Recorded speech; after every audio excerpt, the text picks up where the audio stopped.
어느 날 집에 혼자 있는데 위층에 사는 정호 엄마가 우리 집 문을 두들기더라고요. 요새도 일자리 구하냐면서 아직 일자리 못 구했으면 며칠간만 자기를 좀 도와줄 수 있냐고 하길래 무슨 일이냐고 물어보니 나이든 할아버지 간병하는 건데 그렇게 어려운 거 없으니까 딱 3일만 도와달라고 하더라고요. 그래서 전 그런 일 한 번도 못 해봤고 자신이 없다고 하니까 어려운 거 없다면서 그냥 자기가 일러주는 대로만 하면 된다고 말하며 3일 도와주면 돈 50만 원을 준다고 하지 않겠어요?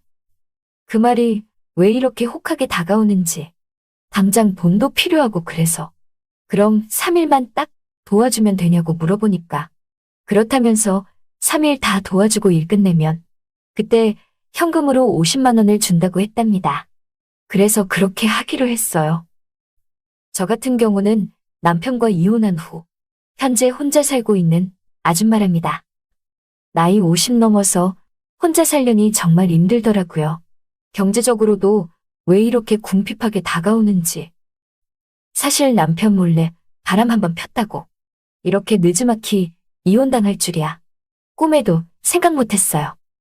바람 증거를 남편이 다 갖고 있으니 입도 뻥끗 못하고 그렇게 강제적으로 이혼까지 당한 것은 물론 위자료 한 푼도 제대로 못 받고 쫓겨나다시피 하니 이 늙은 나이에 마땅히 할 일도 없고 단칸방에 생활하면서 일자리를 알아보던 중 그렇게 위층 여자로 하여금 3일간만 돈 50만 원 받고 독거노인 할아버지를 병간호 해주는 일을 하게 되었답니다.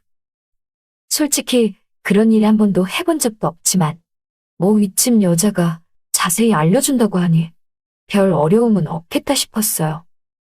그런데 위층 여자는 제게 한 가지 명심할 게 있다며 그 노인네가 정말 까다롭다면서 까다로운 노인네니까 절대 싫은 티 내지 말고 그냥 다 받아주라고 하더라고요. 그 말을 들으니 왜 이렇게 겁부터 나는지 그냥 구춘일만 하면 되는 줄 알았는데 그 할아버지 비위까지 맞춰야 하는 생각이 드니까 뭔가 좀 겁부터 나고 어렵게 다가왔답니다. 아무튼 전 위층 여자 말대로 50만 원을 받기 위해 3일간만 그 할아버지 병간호를 해주러 가게 되었어요. 듣던 그대로 그 할아버지는 독거노인이었죠. 혼자 사는 다 늙은 80대 노인이었어요. 그렇게 그 할아버지가 사는 집안으로 들어가니 집안에서 왜 이렇게 노인네 냄새가 진동을 하는지 누가 혼자 사는 다 늙은 노인네 아니랄까봐 정말 노인네 냄새가 아주 진동을 하더라고요. 보니까 위층 정호네가 청소도 매번 해준 것 같은데 왜 이 모양인지 도통 모르겠더라고요. 그런 생각들을 하며 집 안으로 들어섰는데 갑자기 할아버지가 저를 보고 대뜸 놀라며 누구냐고 하지 않겠어요? 그래서 3일간만 대신 병간호 하러 온 석이네라고 하니까 갑자기 그 할아버지가 대뜸 저에게 책을 던지지 않겠어요? 저는 너무 놀라서 왜 그러시냐고 말하니 할아버지가 호통치듯 아니 누구 마음대로 간병인을 바꾸냐면서 당장 가서 그 여편네 다시 데리고 오라고 하더라고요. 그 말을 들으니 위층 여자인 정호 여편네가 참 병간호를 잘했나 싶었어요. 그러니 저 영감이 저렇게 나오겠지 생각했답니다. 저는 하지만 50만 원을 받기 위해 아랑곳하지 않고 3일간만 참아달라며 정호네만큼 잘할 자신 있다고 할아버지에게 믿어달라고 말하니까 독거노인인 할아버지가 저를 위아래로 기분 나쁘게 쭉 훑어보더니 쓸만한 일 하면서 어디 오늘 하는 거 지켜보겠다고 말하는데 기분이 왜 이렇게 이상한지 꼭 농락당하는 기분이랄까? 별거 아닌데 그 할아버지가 참 사람을 기분 나쁘게 하는 재주가 있더라고요. 아무튼 저는 다행히 그 할아버지 병간호를 할 수 있게 되었고 그렇게 위층 여자가 알려준 대로 식사 시간이며 약 먹을 시간 그리고 청소며 빨래며 설거지며 등등 다 하라는 대로 열심히 했답니다. 할아버지는 그런 저를 보더니 점점 마음의 문을 열 듯 정호네랑은 어떤 사이냐고 캐묻더라고요. 그래서 저는 아래층 살고 정훈애는 위층 산다고 말하니까 갑자기 할아버지가 대뜸 욕을 하면서 그 여편네는 틀려먹었다면서 그런 여편네가 왜 자기를 병간호하는지 이해를 할 수 없다고 말하지 뭐예요. 그러면서 저를 다시 위아래로 쭉 훑어보더니 저보고 그 여편네랑 얽히지 말라고 하지 않겠어요? 아주 지리에 안 좋은 여편네라고 하면서 말이에요. 그 말을 들으니 정훈애가 나쁜 여자건 아니건 그게 중요한 게 아니라 이 할아버지 정말 깐깐하고 까다롭다는 생각이 먼저 들더라고요. 정훈애가 이 할아버지 시중 들고 간호하느라 참 피곤했을 것이라는 생각이 들었답니다. 아무튼 저는 그렇게 그 할아버지 병간호를 열심히 해주었어요. 어느덧 저녁 7시가 넘어가서 내일 아침 일찍 다시 온다고 말하며 그 할아버지 잠자리를 깔아주고 자리끼까지 놔주고 나오려던 찰나 갑자기 할아버지가 대뜸 저에게 가지 말라고 하지 뭐예요. 정과는 다른 아주 애처로운 모습으로 저보고 가지 말라며 혼자 자기 무섭다고 하더라고요. 저는 그 모습이 왜 이렇게 웃기게 다가오는지 할아버지 보고 전 왜 그러시냐며 귀신 꿈이라도 꾸시냐고 물어보니 그게 아니라 자다가 갑자기 저승사자가 데려가면 어쩌냐며 그러지 말고 저승사자 오나 안 오나 봐달라면서 저보고 오늘 밤만 같이 자달라고 애원을 하지 뭐예요. 그 말을 들으니 뭔가 좀 안 돼 보였지만 그래도 그렇지 할아버지도 남잔데 옆에서 같이 자기가 참 이상했어요. 그리하여 갖은 핑계를 다 대면서 집에 가봐야 된다고 말하며 내일 아침 일찍 온다고 말하니까 할아버지가 갑자기 저에게 자고 가면 100만 원 준다고 하기에 저는 거짓말하지 말라며 이래봬도 나이 50 넘은 아줌마인데 그렇게 거짓말로 사람 골리면 안 된다고 말하니 할아버지가 갑자기 제게 역정을 내시며 자기가 거짓말을 왜 하냐면서 갑자기 서랍 어딘가를 뒤적뒤적이더니 돈뭉치가 가득 든 돈봉투를 꺼내더라고요. 그걸 저를 보여주면서 자보라며 여기 돈 100만 원 들었는데 이래도 거짓말이냐고 하지 뭐예요. 그래서 전 그 돈 병원비나 어디 다른데 지출할 돈 아니냐며 그렇게 함부로 돈 쓰면 안 된다고 말하니까 자기가 이런 집에서 독거노인처럼 사니 박스나 줍는 다른 노인네들과 똑같이 보이냐면서 아니라며 자기는 알부자라며 갑자기 돈 자랑을 하지 않겠어요? 그러면서 어디에 땅이 몇 평 있고 어디에 건물이 있고 등등 막 돈 자랑을 하더라고요. 그게 진짠지 가짠지 모르겠지만요. 저는 그래도 한번 그 할아버지를 믿어보겠다고 생각한 건지 한번 떠보듯이 말을 했죠.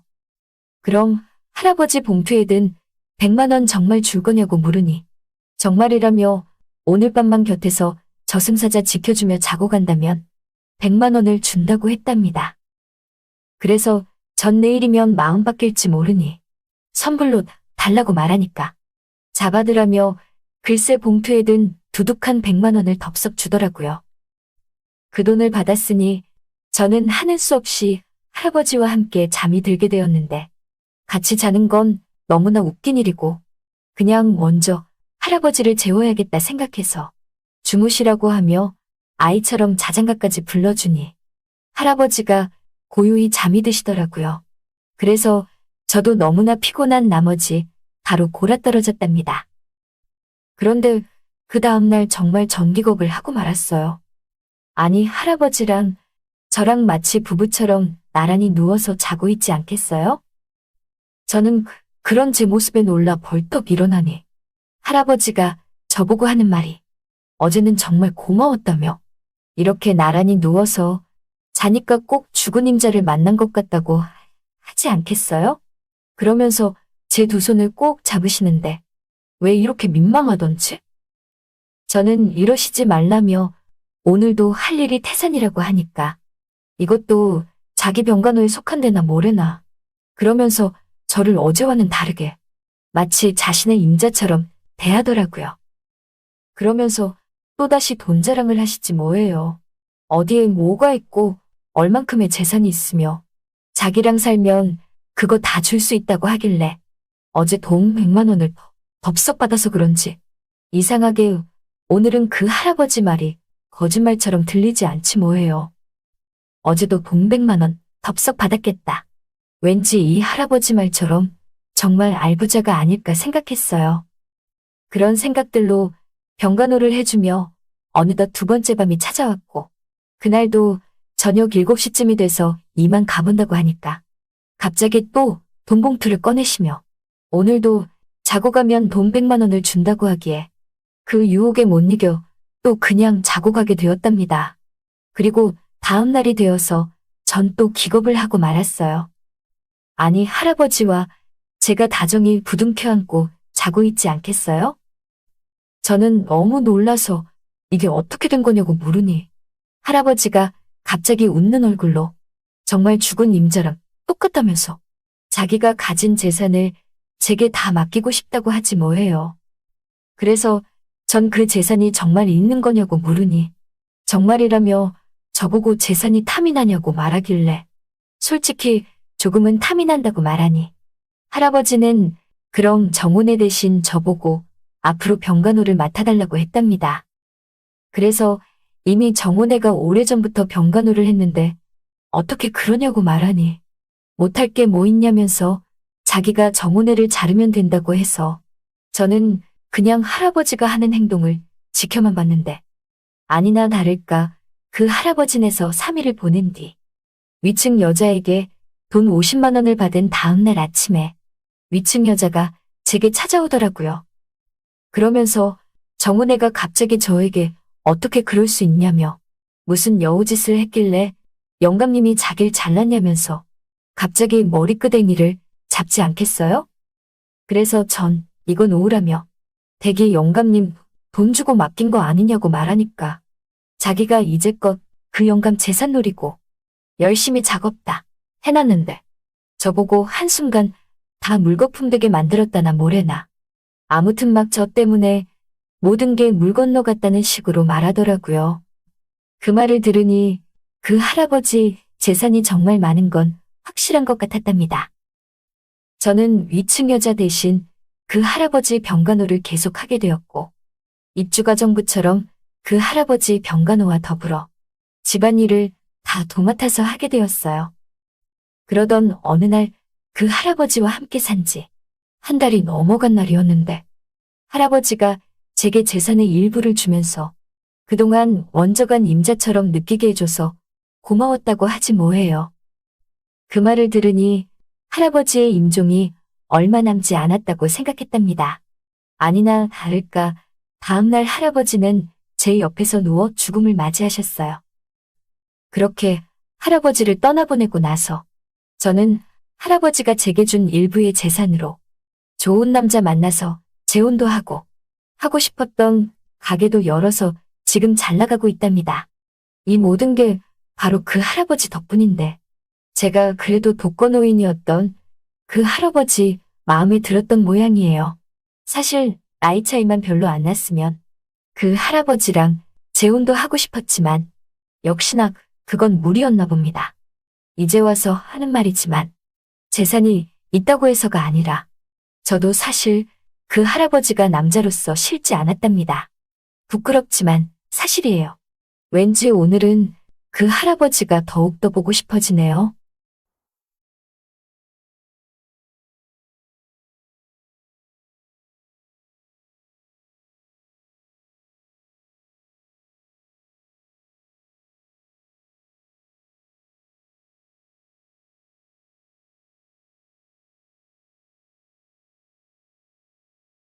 그 순간을 아시나요? 모든 것이 해결된 것처럼 보이지만 갑자기 폭탄이 터지는 순간 말이죠? 그렇습니다. 이 실화는 끝이 있는 것처럼 보였지만 그 후는 더욱 믿기 힘든 일이었습니다. 무슨 일이 벌어졌을까요? 모든 것이 통제되고 위험이 지나가고 비밀이 묻혔다고 생각해 보세요. 그런데 갑자기 펑! 아무도 예상하지 못한 반전이 일어납니다. 속임수에 당하고 배신이 드러나고 모두를 충격에 빠뜨린 결말. 그리고 최악은 누구에게나 일어날 수 있다는 것입니다. 그러니 채널을 구독하고 좋아요를 눌러주세요. 이 이야기는 여러분의 머리를 어지럽히고 마지막 순간까지 집중하게 만들 것입니다. 모든 것이 해결된 것처럼 보였습니다. 한지수는 그날 밤에 그의 경력 중 가장 큰 계약 중 하나를 성사시켰습니다. 그는 항상 한 발 앞서고 항상 통제하는 냉철한 사업가였습니다. 그의 레이더에 걸리지 않는 것은 없었습니다. 적어도 그가 생각하기에는 말이죠. 사업 만찬이 열렸던 레스토랑은 서울에서 가장 고급스러운 장소 중 하나였습니다. 세련되고 은밀한 분위기는 그 안에서 나누는 대화가 중요한 사람들 사이에만 머물도록 보장해 주었습니다. 지수는 만족했습니다. 그의 고객은 설득되었고 계약은 체결되었으며 이제 그는 마침내 쉴 수 있었습니다. 그때 그의 눈이 그녀와 마주쳤습니다. 이나영. 시간이 잠시 멈춘 것 같았습니다. 그는 그녀를 몇 년 동안 보지 못했지만 그 한 번의 눈빛으로 모든 것이 다시 떠올랐습니다. 욕망, 위험. 함께 보냈던 밤의 기억. 그녀는 그곳에 있었습니다. 몇 테이블 떨어진 곳에 앉아 입가에 미소를 짓고 마치 그가 느끼는 모든 것을 알고 있다는 듯 반짝이는 눈을 가지고 그녀는 거기에 있어서는 안 되었습니다. 나영은 항상 그를 불안하게 만들 줄 알았습니다. 처음 만났을 때부터 그녀에게는 그를 흔들어 놓는 뭔가가 있었습니다. 아마도 그녀가 말하는 방식, 말 한마디 없이 도전하는 듯한 모습 때문일 것입니다. 그녀는 매혹적이었습니다. 위험했습니다. 그리고 무엇보다도 금지된 존재였습니다. 왜냐하면 나영은 단순한 옛 연인이 아니었습니다. 그녀는 그의 삶을 거의 파괴할 뻔한 여자였습니다. 웨이터가 다가와 그가 더 마실 것을 원하는지 물었습니다. 지수는 고개를 끄덕이며 그녀에게서 시선을 떼지 않았습니다.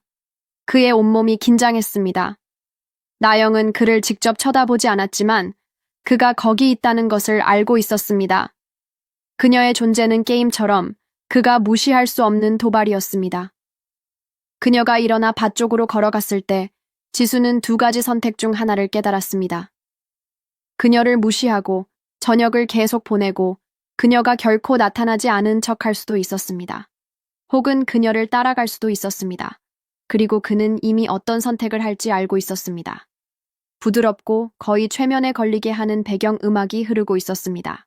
나영은 배 기대어 한 잔을 주문했습니다. 그녀는 그가 올 것을 알고 있었습니다. 그리고 그는 자신이 그녀가 원하는 바로 그곳에 있음을 알고 있었습니다. 너 정말 한계가 없구나, 그렇지? 지수가 그녀 옆에 기대어 속삭였습니다. 나영은 미소를 지으며 손가락 사이로 잔을 천천히 돌렸습니다. 오랜만이야, 지수. 이렇게 인사하는 거니? 그는 즉시 대답하지 않았습니다. 그녀의 향기는 여전했다. 그의 정신을 어지럽히는 그 매혹적인 향수. 그는 그곳을 떠나야만 했다. 하지만 대신 자신의 잔을 들어 천천히 한 모금을 마셨다. 무엇을 원해, 나영? 그녀는 마침내 그를 향해 돌아섰다. 내가 무엇을 원한다고 했나요? 어쩌면 그냥 당신이 그리웠을지도 모르죠. 지수는 믿기 힘든 듯이 낮게 웃었다. 나영은 이유 없이 행동하지 않는다는 것을 그는 뼈저리게 배웠다. 그럼에도 불구하고 그는 그곳에 있었다. 마치 그저 우연한 재회인 것처럼 그녀 옆에서 술을 마셨다. 그는 그곳에 있어서는 안 됐다. 하지만 떠날 수가 없었다. 첫 번째 실수는 그녀의 초대를 받아 레스토랑을 나선 것이었다. 두 번째는 그녀와 함께 차에 탄 것이었고 서울의 고요한 밤을 가르며 엔진이 으르렁거릴 때 그의 혈관에는 아드레날린이 흐르고 있었다. 세 번째. 글쎄, 세 번째는 아직 오지 않았다. 호텔까지 가는 길은 흐릿했다. 그들 사이의 침묵은 긴장감으로 가득 차 있었다. 아무 말도 없었지만 공기 중에는 무언가가 맥박치고 있었고 그것은 매 순간을 더욱 강렬하게 만들었다. 나영은 서두르지 않고 주차했다. 그를 쳐다보지도 않고. 그저 방 열쇠를 집어들고 채서 내렸다. 그녀는 그가 따라올 것을 알고 있었다. 그리고 그는 따라갔다. 방의 문이 닫히자 침묵은 거의 귀를 멍하게 만들 정도였다. 지수는 멈춰야 한다는 것을 알았다. 등을 돌리고 그곳을 떠나야 한다는 것을. 너무 늦기 전에. 하지만 그녀는 다가왔다. 천천히. 마치 그가 아직 가지고 있는 모든 자제력을 시험하는 듯이. 아직도 나를 생각해? 그녀가 물었다. 목소리는 낮고 거의 속삭이듯 했다. 그는 침을 삼켰다. 알잖아. 나영은 살짝 아래 십술을 깨물며 미소 지었다. 그렇다면 왜 이걸 원하지 않는 척하는 거야? 지수는 잠시 눈을 감았다. 이것은 게임이었다. 그리고 그 게임에서 그는 항상 지곤 했다. 하지만 그가 신경 쓴다고 누가 말했는가. 마지막 실수가 일어나려 하고 있었다. 그리고 이번에는 되돌릴 수 있을지 알 수 없었다. 몇 시간 후 도시가 밖에서 잠들어 있는 동안 지수는 그녀 옆에 누워 천장을 바라보고 있었다. 그는 머물러서는 안 됐다. 일이 이렇게 되도록 내버려 두어서는 안 됐다. 하지만 최악의 상황은 아직 오지 않았다. 침대 머리맡에 휴대폰이 진동했다. 알림이었다. 그는 서두르지 않고 기기를 집어들었지만 메시지를 읽고 나서 숨이 막히는 것 같았다. 나랑 게임할 수 있다고 생각해? 무슨 일이 벌어지고 있는지 모를 거라 생각하나? 오늘 밤 일어난 모든 것 기록됐어. 이제 내 손에 있지. 지수의 심장은 요동쳤다. 피가 차갑게 식는 것 같았지만 그는 표정을 숨겼다. 옆에서 나영은 천천히 몸을 돌리며 헝클어진 머리카락을 이불 위에 흐트리고 신비로운 미소를 지었다. 무슨 일이야? 그녀는 졸린 목소리로 물었다. 지수는 휴대폰 화면을 다시 한번 바라보다가 잠갔다. 이번에는 누가 그와 놀고 있는지 몰랐다. 하지만 한 가지는 확실했다. 이것은 끝나지 않았다. 지우가 그 메시지를 읽었을 때 방의 공기가 사라지는 것 같았다. 지난밤의 열기가 아직도 피부에 남아 있었고 욕망의 흔적이 몸 구석구석에 새겨져 있었지만 이제 모든 것이 변했다. 이전에는 단순한 유혹의 게임이었던 위험이 이제는 훨씬 더 어두운 무언가로 변하고 있었다. 민준의 시선이 자신에게 머무는 것을 느꼈다. 그는 여전히 침대에 누워 있었고 시트가 그의 탄탄한 몸을 느리게 감싸고 있었으며 입계는 은은한 미소가 떠올랐다. 그러나 그의 눈에는 모든 것이 처음부터 계획된 것이 아니었나 하는 의구심을 품게 하는 무언가가 있었다. 무슨 일이야? 그가 물었다. 잠과 지난밤의 쾌락으로 목소리는 거칠었다. 지우는 즉시 대답하지 않았다. 그저 휴대폰 화면을 그에게 돌려 메시지를 보여주었다. 민준의 미소는 더 커졌고 마치 그를 즐겁게 하는 도발 앞에 있는 것 같았다. 그녀는 심장이 빠르게 뛰는 것을 느꼈다. 그것은 정상적인 반응이 아니었다. 제정신인 사람이라면 누군가 감시하고 있었다는 사실을 알게 되었을 때 이렇게 반응할까? 그는 천천히 일어나 여러 번 그녀의 이성을 잃게 했던 그 자신감으로 그녀에게 걸어왔다. 가까이 다가왔을 때 그는 그녀의 손을 잡고 엄지손가락으로 화면을 천천히 훑으며 다시 한번 글자를 읽었다. 흥미롭군. 그가 중얼거렸다. 그녀에게라기보다는 자신에게 하는 말처럼. 흥미롭다고? 이게 흥미롭다고 생각해? 민준, 누군가 알고 있어. 누군가 여기 있었거나 어딘가에서 우리를 지켜봤어. 그게 두렵지 않아?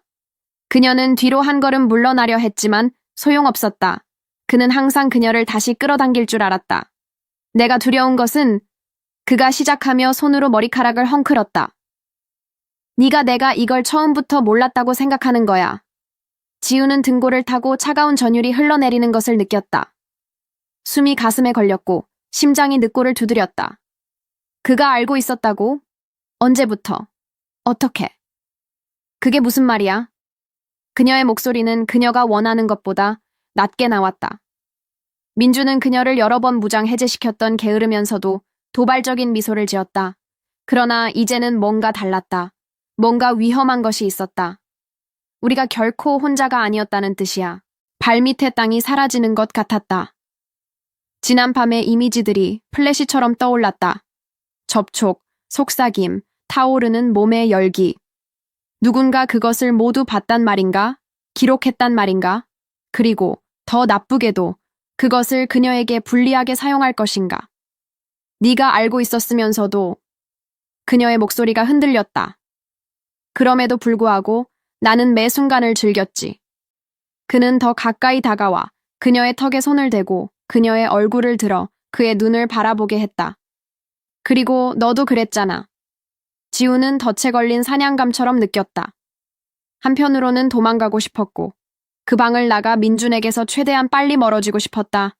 하지만 인정하기 싫은 다른 한편으로는 여전히 그의 매력에 끌렸다.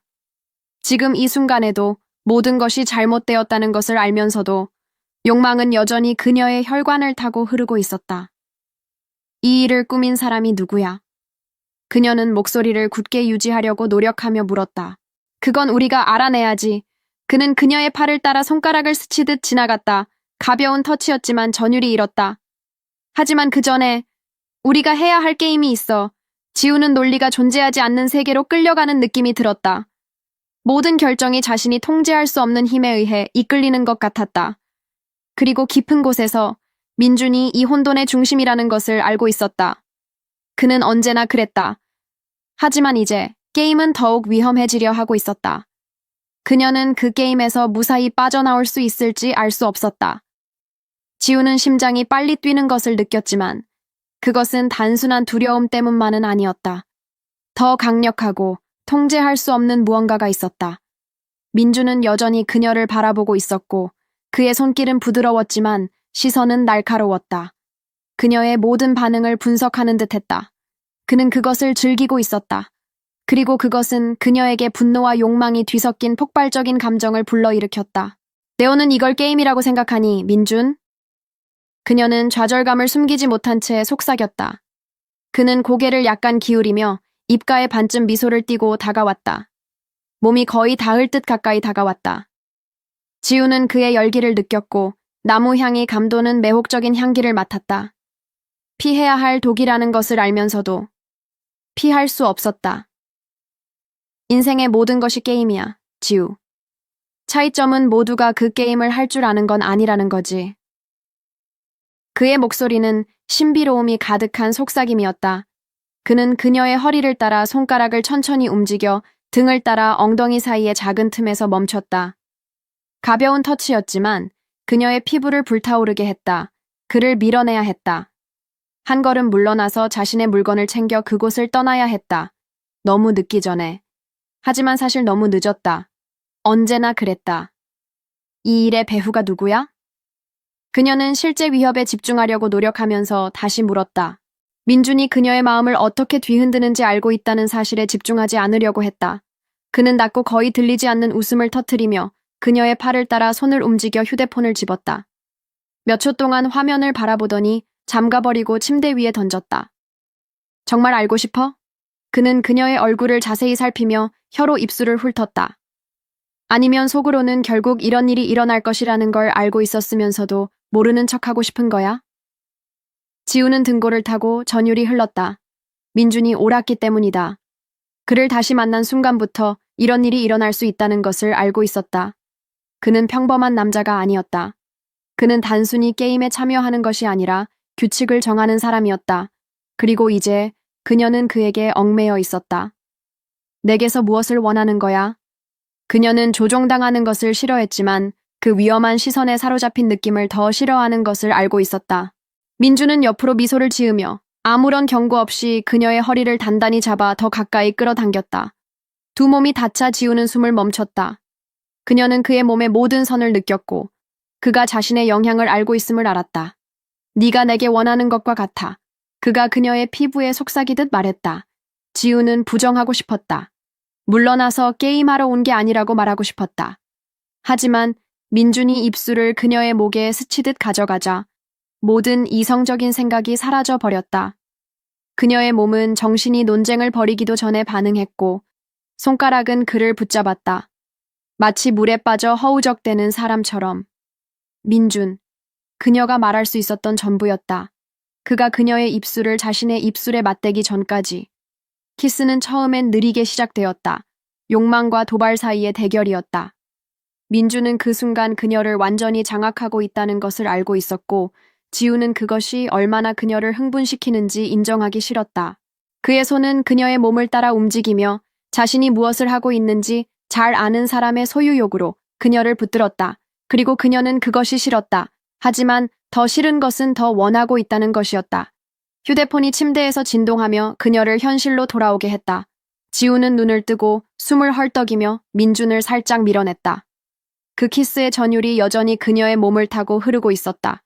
그는 마지못해 그녀를 놓아주었고 짙은 눈으로 그녀를 바라보았지만 한 걸음 뒤로 물러섰다. 그녀는 휴대폰을 집어들고 화면을 보았다. 또 다른 메시지, 또 다른 경고. 아직 이 상황에서 벗어날 시간이 있어. 하지만 빨리 결정해야 해. 오늘이 지나면 돌아갈 수 없어. 지우는 목에 걸린 덩어리를 느꼈다. 이번에는 명백한 위협이 없었지만 그 말의 무게는 오히려 더 무거웠다. 그녀는 더 이상 웃지 않는 민준을 바라보았다. 그는 그녀의 어깨 너머로 메시지를 보고 있었고 표정은 진지했다. 장난은 끝난 것 같군. 그는 팔짱을 끼며 말했다. 지우는 아랫배에 차가운 감정을 느꼈다. 왜냐하면 그 순간부터 더 이상 게임이 아니었다. 이건 현실이었다. 그리고 그녀는 이제 되돌아갈 수 없는 선을 넘으려 하고 있었다. 지우는 그 메시지의 무게가 바다에 던져진 돌처럼 가슴 깊이 가라앉는 것을 느꼈다. 그녀와 민준 사이의 침묵은 너무 강렬해서 자신의 숨소리가 귀를 멍하게 했다. 그녀는 그의 피부의 열기를 느낄 수 있었다. 아직 너무 가까웠고 여전히 너무 위험했다.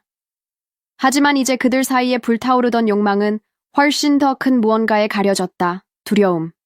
민주는 그녀의 손에서 휴대폰을 가져가 아무 말 없이 메시지를 분석했다. 이전에 즐거움을 품고 있던 그의 시선은 이제 어둡고 계산적이었다. 그는 놀라지 않는 것 같았다. 그것이 지우의 속을 뒤틀리게 했다. 알고 있었지, 그렇지. 그녀의 목소리는 날카롭고 비난하는 듯 했다. 처음부터 우리가 감시당하고 있다는 걸 알고 있었잖아. 민주는 그녀를 올려다보았다. 그리고 지우는 처음으로 이전에 보지 못했던 무언가를 깨달았다. 단지 자신감이나 신비로움이 아니었다. 더 깊은 무언가가 있었다. 그가 숨기고 있는 무언가. 그는 깊게 숨을 들이쉬고 휴대폰을 다시 침대에 던졌다. 처음부터는 아니었어. 하지만 이 상황에서 더 이상 무사히 빠져나갈 수 없다는 것을 알 만큼은 그의 말은 한 방울의 충격처럼 다가왔다. 지우는 그 진실이 가슴을 강타하는 것을 느꼈다. 더 이상 빠져나갈 길은 없었다. 그 밤에 일어난 일 이후로, 그와 함께 나눈 모든 것 이후로, 그녀는 물러나며 생각을 정리하려 애썼다. 이곳을 떠나야 했다. 생각할 필요가 있었다. 하지만 한 발짝 내딛기도 전에 민준이 그녀의 손목을 붙잡았다. 그의 손길은 뜨거웠지만 단호했다. 거의 소유욕에 가까웠다. 지금 도망치려 하지 마, 지우. 소용없어. 그의 목소리는 낮았지만 무서운 확신이 담겨 있었다. 너는 이미 여기에 발을 들였어. 그리고 나가려 한다면 그들이 널 쫓을 거야. 그녀는 등골을 타고 전율이 흘렀다. 그들? 그들이란 누구지? 누가 지켜보고 있는 거지? 그 밤의 매 순간을 누가 기록했지? 그리고 더 나쁜 건 그들이 대가로 원하는 게 무엇인지 알 수 없었다. 휴대폰이 다시 진동했다. 지우는 보고 싶지 않았지만 볼 필요가 있다는 것을 알고 있었다. 떨리는 손가락으로 화면을 열었다. 새로운 메시지가 있었다. 지금 결정해라. 남는다는 것은 게임의 규칙을 받아들이는 것이다. 도망치면 네가 목표가 된다. 선택해라. 그녀의 숨이 가슴에 걸렸다. 그것은 더 이상 경고가 아니었다. 최후 통첩이었다. 민준이 더 가까이 다가오는 것이 느껴졌고 그의 눈은 그녀에게 고정되어 있었다. 너는 이미 유일한 선택이 무엇인지 알고 있어, 지우. 그의 목소리는 속삭임이었지만 판결처럼 들렸다. 그녀는 소리 지르고 싶었고 부정하고 싶었고 그것이 공정하지 않다고 말하고 싶었다. 하지만 마음 깊은 곳에서 이미 답을 알고 있었다. 언제나 알고 있었다. 그를 다시 만난 순간부터, 유혹에 굴복한 그 순간부터 돌아갈 길은 없었다. 오직 따라야 할 길만 있을 뿐이었다. 지우는 깊게 숨을 들이쉬고 메시지를 지운 후 민준을 바라보았다. 내가 무엇을 해야 하는지 말해줘. 그의 미소는 천천히 위험하고 치명적으로 떠올랐다. 게임에 온 걸 환영해. 방의 문이 부서졌다. 그리고 모든 것이 암흑으로 변했다.